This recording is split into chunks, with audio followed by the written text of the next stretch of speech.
développement du continent africain, singulièrement de l'Afrique noire, est-il intrinsèquement lié au contrôle de sa croissance démographique et plus précisément à un planning au niveau de la cellule familiale? Depuis la fameuse boutade du président français Emmanuel Macron lors du sommet de Genève à Hambourg, la question est sur toutes les lèvres et se trouve au cœur de nombre de séminaires, de formations et ateliers.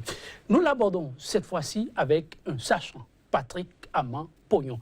Il est coach en politique de développement et gestion de crise. Patrick Aman-Poyon, bonjour. Bonjour. Une question que vous avez suivie sans nul doute vu la matière sur laquelle vous travaillez. La question que bon nombre d'analystes se posent de savoir le bien fondé du tollé observé autour d'une préoccupation qui en principe ne devrait pas surprendre. Oui, c'est normal qu'il y ait un tollé. Il y a un tollé parce que la confiance n'existe pas entre l'Afrique et les pays européens. Et il y a énormément de faits qui amènent les uns et les autres à douter. Je voudrais rappeler que jusqu'à aujourd'hui, en Pologne, on donne de l'argent aux femmes pour faire beaucoup d'enfants. Je voudrais rappeler que l'Europe a tout fait pour que les femmes européennes fassent beaucoup d'enfants. Je voudrais rappeler qu'il y a eu des sommets en Europe pour réfléchir sur comment conditionner l'aide à la limitation des naissances au risque de voir la civilisation africaine s'imposer un peu partout en Europe. Je voudrais rappeler qu'il y a énormément de choses. Je voudrais aussi dire que nous avons des informations que nous sommes en train de recouper qui portent à croire que même certains vaccins on a mis des stérilisants dedans pour stériliser nos femmes. Donc dans ces conditions, vous comprenez qu'il y a des raisons de s'inquiéter et de voir qu'on veut coûte que coûte limiter les naissances en Afrique alors qu'on donne de l'argent en Europe aux femmes pour faire des enfants. Côte Poyon, si c'est vrai que les idées évoquées sont toutes fondées, mais c'est aussi vrai que l'argumentaire présenté pousse quand même à réflexion. Une famille avec de nombreux enfants, le constat sur le terrain est qu'il y a trop de bouches à nourrir, des difficultés pour subvenir aux besoins de la progéniture. Dans ces conditions, ne peut-on pas apporter un blanc-seing à cette prise de position? Alors, je voudrais déjà dire qu'en Europe, ils ont soi-disant limité les naissances. Mais vous constatez avec moi que la crise d'emploi qu'il y a en France aujourd'hui, il n'y en a pas en Afrique. Vous constatez avec moi que la France a 97% de taux d'endettement. L'Afrique, mon pays, le Bénin, est à 30 et quelques %. Vous constatez avec moi que Macron a des libertés de manœuvre très difficiles aujourd'hui parce qu'il hérite d'une situation économique terrible, désastreuse. Donc si c'était aussi beau qu'en ne faisant pas beaucoup d'enfants, on allait se développer, la France serait un pays réellement développé. Maintenant, je voudrais dire, parce que quand on dit que nous devons nous développer, et c'est ça qui va faire les conditions de développement, je voudrais qu'on précise que tant que les Européens choisissent seuls les critères pour désigner un pays développé, ils seront toujours les pays développés. Mais comment vous pouvez imaginer qu'aujourd'hui, l'Afrique a 96% des diamants du monde, 97% des diamants du monde. L'Afrique a 50% de l'or du monde, 45% de l'uranium. On a toutes les ressources qui puissent exister dans notre sol. Toutes les découvertes depuis Mathusalem jusqu'à aujourd'hui sont africaines. Toutes les grandes découvertes, l'électricité, les ascenseurs, les feux tricolores, toutes les grandes découvertes, même le premier tunnel a été construit grâce à un descendant d'esclaves africains. Donc c'est pour dire... Oui, ben, une chose est d'inventer tout ceci, mais une chose est de les implémenter, comme on dit. Mais ils sont implémentés. Vous voyez, pourquoi voulez-vous coûte que nous puissions inventer l'avion alors que nous avons la possibilité de voyager sans aucun moyen de transport? Pourquoi voulez-vous que nous puissions aller à leur mode de développement? Vous voyez, on nous a créé DHL, une société qui doit envoyer les colis. Or, nous, nos grands-parents n'avaient pas besoin de moyens de transport. On ne sait pas encore, mais il faut découvrir comment ils arrivaient à envoyer un sac de maïs.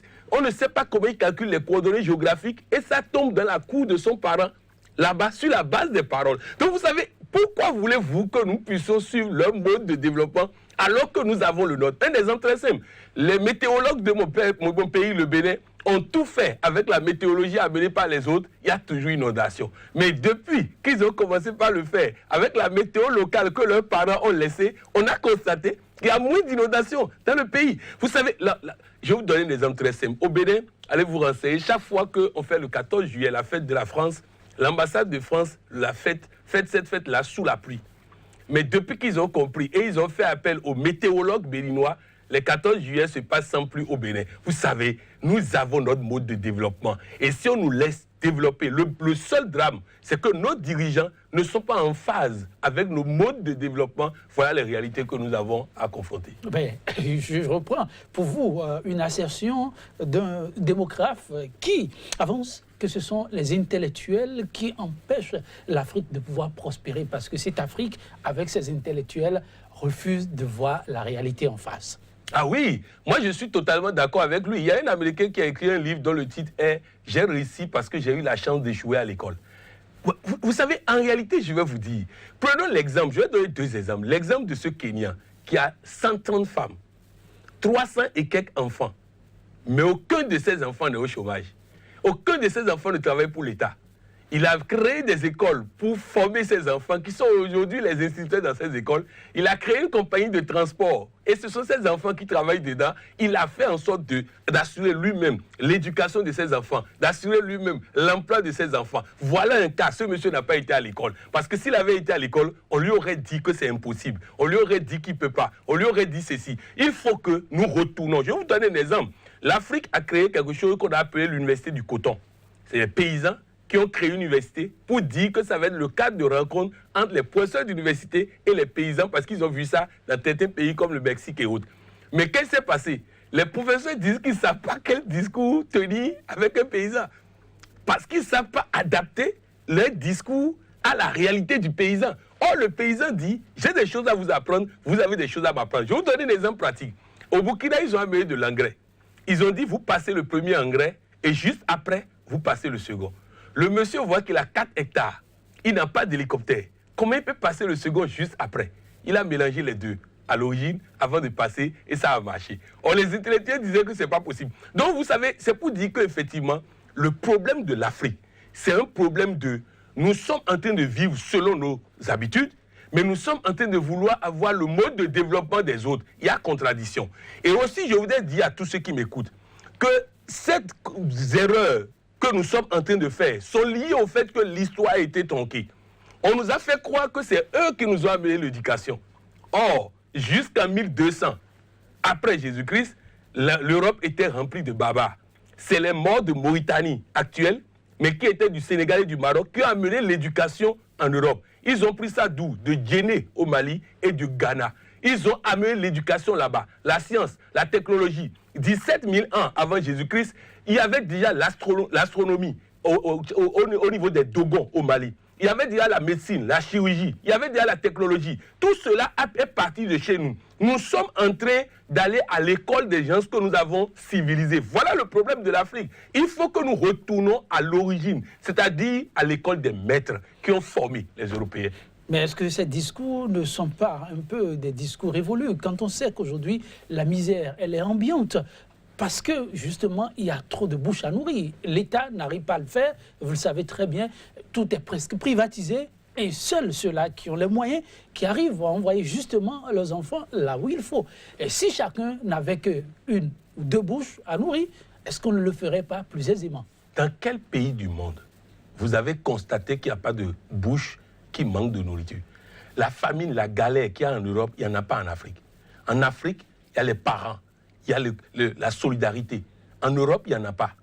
Vous allez dans les bidonvilles, aux États-Unis, en Chine, au Japon, vous allez au Pérou, vous allez au Venezuela, allez même en France pour voir combien de personnes dorment dans la même chambre. Et vous comprendrez qu'en réalité, s'il faut limiter les naissances, c'est plutôt chez eux, parce qu'avec le peu qu'ils ont déjà des difficultés à nourrir cela. Je vous ai dit, j'ai donné l'exemple de ce monsieur tout à l'heure, il n'y a pas de famille. Mais n'est-ce pas là un cas isolé plutôt? Vous ne verrez pas une seule famille en Afrique où il n'y a pas un cas comme ça. Et mieux, que tous ceux qui m'écoutent fassent la comparaison entre quand nos grands-parents avaient beaucoup d'enfants et aujourd'hui, que nous, on a peu d'enfants, qui était plus à l'aise entre nos grands-parents et nous? Nos grands-parents étaient plus à l'aise parce que pour eux, ils faisaient des enfants qui servaient de main-d'œuvre, qui produisaient. On ne cherchait pas un emploi. Lorsque mon père a eu 19 ans, on l'a obligé à travailler pour l'État. Il voulait continuer ses études, mais on l'a obligé à travailler. Il y a un pharmacien ici, il a voulu faire pharmacie privée. On l'a empêché de le faire parce qu'à l'époque, on voulait tout le monde. Ça veut dire quoi? Ça veut dire qu'à l'époque où nos parents combinaient le fait qu'ils faisaient des enfants avec les modes de développement africains, ils n'avaient pas de problème. Le problème est dans le mode de développement, dans le système éducatif qu'on nous donne, qui nous apprend à parler français, à bien s'habiller, mais rien d'autre. Qui nous apprend à aller nous asseoir dans un bureau, à attendre que le patron nous dise ce qu'il faut faire. Voilà, c'est notre mode de développement qui pose problème parce qu'il est importé, il ne s'adapte pas à nos réalités. Mais est-ce qu'il n'y a pas, il faut pas un peu de recul dans ce que vous dites, sinon de retenue? Quand on sait que les dirigeants africains, eux, qui vivent aussi le quotidien de ces Africains, aujourd'hui embauchent presque la même trompette que le chef d'État français. Au fait, il faut être clair. Nous avons des éléments sonores et vidéo, des séminaires organisés en Europe pour dire qu'on va conditionner tout financement à la limitation de naissance. Et ils ont dit les raisons. Les raisons sont simples. Aujourd'hui, il y a 6% d'Africains en Europe. S'il y a 30% d'Africains en Europe, il n'y aura plus de civilisation européenne. Le problème est à ce niveau. Si vous savez qu'en 1400, en l'an 1400, en 1442, les Européens ont chassé les morts pour qu'ils ne soient pas là, pour apporter la preuve que c'est eux qui sont venus les civiliser. C'est une guerre de civilisation, ce n'est pas une affaire de limitation de naissance. Parce que si c'était le cas de limitation de naissance, alors qu'on m'explique pourquoi on donne de l'argent à des gens en Europe pour faire des enfants. Pourquoi on encourage les femmes à faire et elles n'arrivent pas à faire parce qu'elles ne sont pas conçues pour. Les femmes africaines, s'ils veulent, on va faire des mariages par métissage et les femmes africaines vont leur faire des enfants. Nous sommes conçus pour ça. Parce que, vous savez, on a déporté 240 millions d'Africains aux États-Unis dans le cadre de l'esclavage. 240 millions. Mais on est encore 1,1 milliard aujourd'hui. Et ça fait quoi? Un marché. Quand il y a plus de personnes, on dit plus de bouches à nourrir, c'est plus d'entreprises pour produire ce que les bouches vont manger. Plus de bouches à nourrir, c'est plus de besoin de créer des écoles pour gagner de l'argent. Il n'y a pas ces entreprises en Afrique, ces écoles manquent cruellement, surtout en Afrique de l'Ouest. Mais je suis totalement d'accord. Mais pourquoi ça manque? Parce que simplement, on ne laisse pas les gouvernants africains décider de la politique de développement qu'ils doivent mener. Le problème sérieux que nous avons aujourd'hui, c'est que le peuple est en train de comprendre de plus en plus par quel bout prendre pour pouvoir réussir, mais nos dirigeants continuent d'aller prendre leur cahier de charge en Europe, leur cahier de charge en France, parce que soi-disant, des millions. Le continent le plus riche, c'est l'Afrique. Le continent qui finance les autres, c'est l'Afrique. Côte Pouillon, sur la question, si vous devez lancer comme un message d'alerte, que diriez-vous? Je dirais simplement à tous ceux qui m'écoutent que si vous voulez limiter vos naissances, c'est votre devoir, c'est votre besoin, c'est vous qui décidez. Et vous allez à la planification familiale pour décider librement.